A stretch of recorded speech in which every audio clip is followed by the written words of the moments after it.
देखिए, कुछ लोग होते हैं आंदोलन जीवी, कुछ लोग होते हैं गरीब जीवी और कुछ लोग होते हैं सिर्फ चुनावी जीवी। ये इंसान जो है इसको सिर्फ चुनाव जीवी समझ में आ रहा है। क्यों? क्योंकि गोवा से लेके उत्तराखंड, उत्तराखंड से लेके बंगाल में जब बाइपोल में जमाना जब्त हुआ है तब नरेंद्र मोदी की आंखें खुली है कि अब अगर इसको वापस नहीं लिया जाएगा तो मेरा जमाना जब्त नहीं, शायद मुझे तड़ी पार कर दिया जाएगा। ऐसा कौन सा भावुक हो गया? अभी मैं आपको नंगा करके इतना मारूंगा, उसके बाद जाके आपके बाप को भी बेइज्जत करूंगा, आपके बहनों के साथ भी बदतमीजी करूंगा और शाम में आके मस्जिद जाके आपसे माफी मांग लूंगा। आप माफी एक्सेप्ट करेंगे?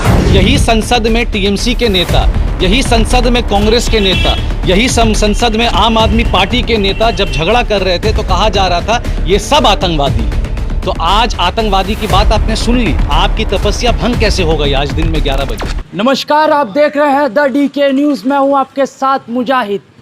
किसान आंदोलन जो बीजेपी के गले में कांटा बन के चुभ रहा था लगातार, बंगाल इलेक्शन के दौरान भी आपने देखा होगा और यूपी चुनाव में भी सेम स्थिति थी। और उसके बाद प्रधानमंत्री का ये अनाउंस के तीनों कृषि कानून को रद्द किया जाएगा। जो प्रधानमंत्री पहले कहा करते थे कि ये किसान नहीं है, आंदोलन जीवी है, जो आंदोलन के लत लग चुकी है, हमेशा आंदोलन के साथ रहना चाहते हैं, उन किसान आंदोलन को, उस लॉ को जो है प्रधानमंत्री ने आखिरकार आज वापस ले लिया। इस विषय पे हमारे साथ बातचीत करने के लिए सोशल एक्टिविस्ट तौसीफ रहमान हैं, उनसे बातचीत करेंगे। सर, कैसे देखते हैं? सरकार ने तो अब वापसी ले ली, खुश होंगे? देखिए, सबसे पहले तो उन किसान भाइयों को, उन जवानों को और जो लोग वहाँ शहीद हुए उन सबको मेरा नमन है, उन सबको मेरा प्रणाम है और स्नेह और दिल से मैं उनको सलाम करना चाहता हूँ। क्योंकि ये जो पूरी जो एक कठिनाई समय था वो आपको भी पता है और पूरे नेशनल मीडिया से लेके लोकल मीडिया तक पता है कि तौसीफ रहमान उस वक्त टिकरी बॉर्डर में लेके सिंगू बॉर्डर में था। मैं खुद वहाँ था और जब मैं राकेश टिकैत जी से मेरी मुलाकात भी जब हुई तो एक जो माहौल बना हुआ था वो कठिन माहौल के समय में हमने खुद ये फेस किया।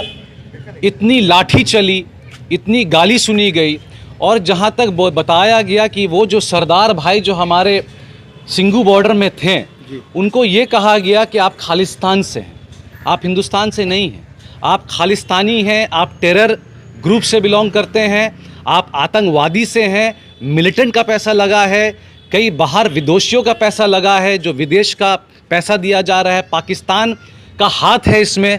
तो आज देखिए, आज अगर खूनी नरेंद्र मोदी, उनको मैं खूनी नरेंद्र मोदी इसलिए कहूँगा क्योंकि जब आप किसी को थप्पड़ मार के उनका जान लेने के बाद आज अगर आप सुबह 11 बजे आकर नमन करके कहते हैं कि मेरे तपस्या में भूल हो गई, तो आपकी तपस्या उस वक्त कहाँ थी जब उस शदीद ठंडे में डंडा मारा जा रहा था मेरे भाइयों को? आपकी तपस्या उस वक्त कहाँ थी जब वहाँ गोली की बरसात हो रही थी? आपकी तपस्या उस वक्त कहाँ थी जब उस गर्मी में इतने तेज़ वो जो वाटर कैनन जो होता है वो मारा जा रहा था? आपकी तपस्या उस वक्त कहाँ थी कि ठंड में सुकड़ कर मेरे किसान भाई जिन्होंने वहाँ पर दम तोड़ा वो शहीद, आपकी तपस्या उस वक्त कहाँ थी? ये वही देखिए मुजाहिद, आप लोग भी दलाली करते हैं, आप लोग भी चंद रुपए के लिए आप लोग भी दलाली करते हैं, आप लोग भी फोकस करवाते हैं। आप लोग ने ये नहीं दिखाया कि उस शदीद ठंड में सिंगू बॉर्डर में जब हम लोग वहाँ था, नहीं, आप लोग भी वैसे ही हैं। प्रॉब्लम ये भी है कि आप लोग गोदी मीडिया का खूब वो करते हैं, बेइज्जती करते हैं, मगर आप लोग भी कहीं ना कहीं वहीं खड़े होकर पैसे के लिए बिक जाते हैं। आप लोग भी सही खबर नहीं दिखाते। प्रधानमंत्री ने तो कह दिया कि तीनों कृषि कानून रद्द किया जाएगा, तो आखिरकार राकेश टिकैत को इस वक्त क्या जरूरत पड़ गया कि संसद में पार होगी? देखिए, यही दोगलापन आपका, यही दोगलापन नरेंद्र मोदी का, खूनी नरेंद्र मोदी का, खूनी अमित शाह का, खूनी उस राज्य मंत्री का जो आप लोग कह रहे हैं कि संसद में। अरे भैया, उस आदमी पे आप कैसे भरोसा कर सकते हैं? आप तो इतना कह रहे थे कि टिकरू बॉर्डर में और सिंगू बॉर्डर में जो लोग बैठे वो हिंदुस्तानी ही नहीं हैं। तो आज जो आपने ये पास किया है लॉ, तो आपने किसके ऊपर लॉ पास कर दिया कि ये 3 को वापस लिया जा रहा है? यही संसद में टीएमसी के नेता, यही संसद में कांग्रेस के नेता, यही संसद में आम आदमी पार्टी के नेता जब झगड़ा कर रहे थे तो कहा जा रहा था ये सब आतंकवादी हैं। तो आज आतंकवादी की बात आपने सुन ली, आपकी तपस्या भंग कैसे हो गई आज दिन में 11 बजे? ये तपस्या कैसे भंग हो गई? देखिए, कुछ लोग होते हैं आंदोलन जीवी, कुछ लोग होते हैं गरीब जीवी और कुछ लोग होते हैं सिर्फ चुनावी जीवी। ये इंसान जो है इसको सिर्फ चुनाव जीवी समझ में आ रहा है। क्यों? क्योंकि गोवा से लेके उत्तराखंड, उत्तराखंड से लेके बंगाल में जब बाईपोल में ज़माना जब्त हुआ है तब नरेंद्र मोदी की आंखें खुली है कि अब अगर इसको वापस नहीं लिया जाएगा तो मेरा ज़माना जब्त नहीं, शायद मुझे तड़ीपार कर दिया जाएगा। जैसे कि तड़ीपार का जो ये अहंकारी अमित शाह के ऊपर जो ये एक स्टैंप है तड़ीपार का, ये अमित शाह के ऊपर लगा। किसानों का कोई प्रभाव नहीं है उत्तर प्रदेश, बंगाल, तमाम जगहों पे, फिर वैसा क्या जरूरत तो आज 11 बजे उनको क्या जरूरत पड़ गया कि हाथ को दोनों जोड़ कर कह रहे हैं कि हमने वापस ले लिया? क्यों वापस ले लिया? अगर आप सुनिए, अगर आप एक किसी के औलाद हैं और आपका बाप अगर ये कहता है कि बेटा यहाँ मत खेलो, यहाँ गंदे लोग खड़े होते हैं, तो वो बाप 1 साल क्या 10 साल के बाद भी अपने बेटे को वही कहेगा कि यहाँ मत खेलो, यहाँ गंदे लोग खड़े होते हैं। आज 1 साल के बाद आपने ये कृषि कानून को वापस क्यों लिया? कहीं ना कहीं आपको ये दिल में भेद था कि मैं इस कृषि कानून के वजह से यूपी हार रहा हूँ, मैं इस कृषि कानून के वजह से पंजाब, हरियाणा, गोवा, बंगाल सब हारूंगा। और इसी के लिए उनको चुनावी जीवी इसलिए बोला जाता है। प्रधानमंत्री तो दुख प्रकट कर रहा है। प्रधानमंत्री मत करिए मेरे सामने, मेरा बात कंप्लीट करने दीजिए। चुनाव आने वाला है, ये कृषि कानून को वापस ले, आप दलाली कम करिए, दलाली कम करिए। चुनाव आने के वक्त में कृषि कानून को वापस लिया जा रहा है और इसी के लिए इनके ऊपर एक पैसे का भरोसा नहीं किया जा सकता। संसद में एमएसपी के ऊपर लॉ आए, संसद में जितने भी शहीद मरे हैं, 700 शहीद मरे हैं, 1-1 करोड़ का मुआवजा मिलना चाहिए। क्योंकि ये कोई फ्रीडम फाइट नहीं हो रहा था वहाँ पे कोई जंग का ऐलान नहीं हुआ था। वहाँ पे साफ कहा गया था मेरे किसान भाइयों का हक वापस करिए, ये जो काला कानून आया वापस करिए, वरना हम यहाँ से नहीं हटेंगे। और इस नहीं हटने के चक्कर में 700 लोग वहाँ मरे हैं, 1-1 करोड़ का मुआवजा मिलना चाहिए। अगर आप एक 500 स्क्वायर फीट बीजेपी हेडक्वार्टर के बाद अगर आप एक 20 बीघा में हेडक्वार्टर कर सकते हैं तो आप 1-1 करोड़ रुपया मुआवजा भी देख सकते हैं। वो 20 बीघा आपके बाप का है दिल्ली में जो आपने हेडक्वार्टर बनाया, अंबानी ने दिया, अदानी ने दिया, तो अंबानी और अदानी के बाप का पैसा है कि आपने बीजेपी हेडक्वार्टर बनाया। तो तमाम पार्टी के भी कार्यालय है, ऐसा थोड़ी नहीं, है। नहीं, तमाम पार्टी का कार्यालय जो है वो उनके पैसा का कार्यालय नहीं है, चाहे वो कोई भी पार्टी हो। पार्टी बनाती है G+3, G+4, वहाँ तो एक पार्लियामेंट से बड़ा बना हुआ है हेडक्वार्टर, तो वो पैसा कहाँ गया मुझे उससे मतलब नहीं है। जितने भी शहीद वहाँ मरे हैं उनको कंपनसेशन मिलना चाहिए, उनके बाल बच्चों को गवर्नमेंट जॉब मिलना चाहिए, कम से कम 1 करोड़ रुपए का मुआवजा उन सारे शहीदों को मिलना चाहिए जिन्होंने सिंगू बॉर्डर में अपनी जान गंवाई है। मुजाहिद, आपको ये बात समझना पड़ेगा कि वहाँ जान कैसे गंवाई गई। तो आखिरकार आप लोग खुश कब होंगे? प्रधानमंत्री जब कानून वापसी नहीं लेते हैं तो आपको पेट में दर्द होता है, जब प्रधानमंत्री कानून वापसी कर रहे हैं तो आखिरकार आपको तो खुश होना चाहिए। राकेश टिकैत से लेकर तमाम नेता जो है खुश नहीं हो रहे हैं, लगातार प्रधानमंत्री के ऊपर आक्रमण कर रहे हैं। तो एक प्रधानमंत्री है, उनकी तो सम्मान किया जा सकता है। मेरा पूरे भारत के लोगों से हाथ जोड़कर विनती है कि आप जहां बैठे हैं आप वहीं बैठे रहिए।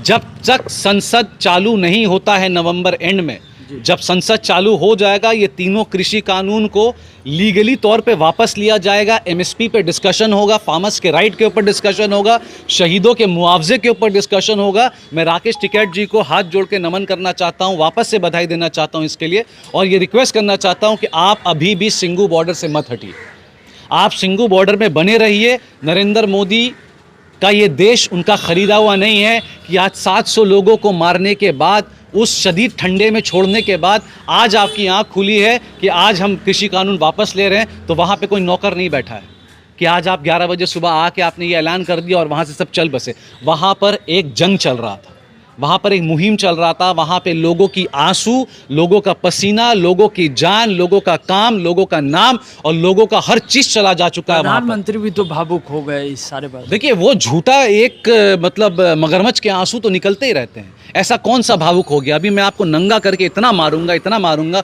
उसके बाद जाके आपके बाप को भी बेइज्जत करूंगा, आपके बहनों के साथ भी बदतमीजी करूंगा, और शाम में आके मस्जिद जाके आपसे माफ़ी मांग लूंगा। आप माफ़ी एक्सेप्ट करेंगे? नहीं, बोलिए ना, माफ़ी एक्सेप्ट करेंगे? आपका मुंह तो ऐसे ही बन गया। तो वहाँ 700 लोगों का जान चला गया, किस बात की माफिया? और आप कौन सा एहसान कर रहे हैं भैया? मेरा ये सादा कपड़ा है, आपने रंग डालने के बाद वापस से रिन दिया, रिन साबुन घसने के बाद सादा कर दिया, तो आपने एहसान किया। आपने कौन सा एहसान कर दिया? मेरा तो कानून चल ही रहा था, आपने तो मेरे ऊपर ये बोझ डाल दिया ज़बरदस्ती का। ये डालने के बाद आपने बोला आज मैं ये बोझ वापस लेता हूँ। तो आपने कोई एहसान नहीं किया। मैं लोगों से कहना चाह रहा हूँ कि कोई सिंपैथी नरेंद्र मोदी को नहीं मिलना चाहिए, क्योंकि आपने जुल्म किया 1 साल पहले इसी किसान के ऊपर, आज आपने वो जुल्म हटा लिया। तो इसके लिए कौन सा थैंक यू। कृषि मंत्री कह रहे हैं कि दुख प्रकट इसके लिए हो हाँ रहा है। सुनिए, अगर उन शहीदों को 1-1 करोड़ रुपए अगर आप देते हैं मुआवजा के तौर पे, और उन सारे किसानों को रेलवेज में या जितने भी हमारी जो सरकारी जो जगह है वहाँ अगर आप जॉब देते हैं, मैं नरेंद्र मोदी को सलाम तो सारे प्राइवेटाइज हो गए हैं, उसमें आपको क्या जवाब? देखिए अब यही सही बात है। अब जो सारा प्राइवेटाइज हो गया है वो तो सब बिक चुका है। अगर वो अदानी और अंबानी को अगर कोई रिक्वेस्ट करके इन सारे शहीदों को जॉब दे सकते हैं 1 करोड़ रुपये देने के बाद, क्योंकि 1 साल जो इन्होंने अपने नुकसान किया है, जो खेती बाड़ी नहीं हुई है, इसका भरपाई करना चाहिए और इन सारों को जॉब देना चाहिए। तब मुझे लगता है कि मैं प्रधानमंत्री को बोलूँगा कि हाँ चलो आपने अच्छा काम किया। मगर आज दोपहर में 11 बजे सुबह आकर आपने हाथ जोड़कर वो मगरमच्छ के आंसू यहाँ पर डाल के आपने कहा मैं कृषि कानून वापस, तो आपने किसके ऊपर एहसान किया भाई? किसके ऊपर एहसान किया? कौन सा किसान के ऊपर एहसान किया? आपने ये बोझ डाला ही क्यों था उनके ऊपर? On the very first note, why did you do that? आपको ये किसने करने के लिए बोला था? आपने चंद किसान को हम समझा नहीं पाए, दुख प्रकट कर रहे हैं। वहाँ चंद किसान है, आप गए थे? नहीं बिल्कुल, हम तो गए। आप गए थे कि? मैं वहाँ गया था, वहाँ चंद किसान थे। वहाँ पे 10-10 किलोमीटर दूर तक टेंट लगा हुआ था। अच्छे अच्छे घर के किसान वहाँ बैठे हुए थे। क्यों बैठे हुए थे? क्योंकि उनको पता उनके साथ ज्यादती होने वाली है। वो रेट में खरीदेंगे और बेचेंगे 4 आने में, और कोई जाके बेचेगा 400 रुपये में। ये कानून दिया आपने, एमएसपी का ये कानून लगाया। सबसे पहले संसद में एमएसपी का रेट ठीक होना चाहिए, उसमें मोहर लगना चाहिए, तब जाके वहाँ के लोग हटे, वरना उनको हटने का कोई ज़रूरत नहीं है। आखिरकार एक बार प्रधानमंत्री का जन्मदिन होता है, आप लोग बेरोजगारी दिवस मनाते हैं, कभी प्रधानमंत्री जब किसी कृषि कानून को रद्द कर रहे हैं तो कम से कम शुभकामनाएं तो दीजिए प्रधानमंत्री को और पूरी भाजपा को। देखिए मैं पहले अभी अपना गाड़ी बेचने वाला हूँ, क्योंकि मैं और पेट्रोल अफोर्ड नहीं कर पा रहा हूँ, मुझसे नहीं हो रहा है, क्योंकि 109 रुपये 110 रुपये में पेट्रोल भरा के गाड़ी चलाना हमसे नहीं होगा। तो जब उनका कोई भी अगर उनका दिवस हो या कुछ भी हो, तो ये काला झंडा उनको दिखाना चाहिए। क्योंकि आप प्राइस अगर कंपेयर करेंगे 2001 से लेके 2014 तक और 2014 से लेके 2021 तक, तो आपको समझ में आएगा। और रही बात जॉब्स की, अब तो मतलब ये मजाक बन चुका है। जॉब के ऊपर तो आप डिस्कस भी मत करिए, क्योंकि डिस्कस करके फ़ायदा नहीं है। जितने जॉबलेस हमारे इंडिया में बैठे हैं, वो और कोई दुनिया में ऐसी जगह। सबसे बड़ी बात देखिए, परसों वापस से बांग्लादेश का जीडीपी हमारे से ऊपर चला गया है। और ये कंगना रनौत के हिसाब से आज़ाद भारत के जो पहले प्रधानमंत्री नरेंद्र मोदी जो हैं, ये सबसे पहले प्रधानमंत्री हिंदुस्तान के होंगे जिनके टेन्योर में बांग्लादेश हमसे ऊपर जा रहा है। आज तक मनमोहन गवर्नमेंट हो या श्री जो मेरे एक फेवरेट, सबसे फेवरेट जो अटल बिहारी वाजपेयी जो प्रधानमंत्री रहे हैं, ठीक है, उनके तक टेन्योर में कभी ऐसा नहीं हुआ जितने ये महापुरुष के टेन्योर में हो रहा है कि बांग्लादेश जो इतना ज़रा सा कंट्री है, वो जीडीपी हमसे ऊपर चला गया। तो देखिए ये दिवस को रहने दीजिए। यहाँ पे कश्मीर में जो हो रहा है, कश्मीर के ऊपर भी आवाज़ उठानी चाहिए। कोई आवाज़ नहीं उठाता। मासूम बच्चे वहाँ यतीम हो गए हैं, इनकाउंटर में मारा जाता है, इनकाउंटर में मारने के बाद हंसा जा रहा है। मतलब ये देखिए एक अपने में एक बहुत दुखदजनक है। जी बहुत बहुत शुक्रिया। ये तमाम समस्या है। आखिरकार प्रधानमंत्री का ये लॉलीपॉप, कभी पेट्रोल पे नाम पे 5 रुपये का लॉलीपॉप, तो किसानों का 3 काला कानून जो किसान बता रहे थे उसे रद्द करना, आखिरकार कितना यूपी चुनाव में सफल होगा आने वाले दिनों में जनता ही बताएगी। जनता ही डिसाइड करेगी कि आप प्रधानमंत्री वाकई में सही है या गलत, या प्रधानमंत्री अपने अहंकार में ही घूम रहे हैं। मिलेंगे अगले अपडेट के साथ, तब तक का देखते रहिए द डीके।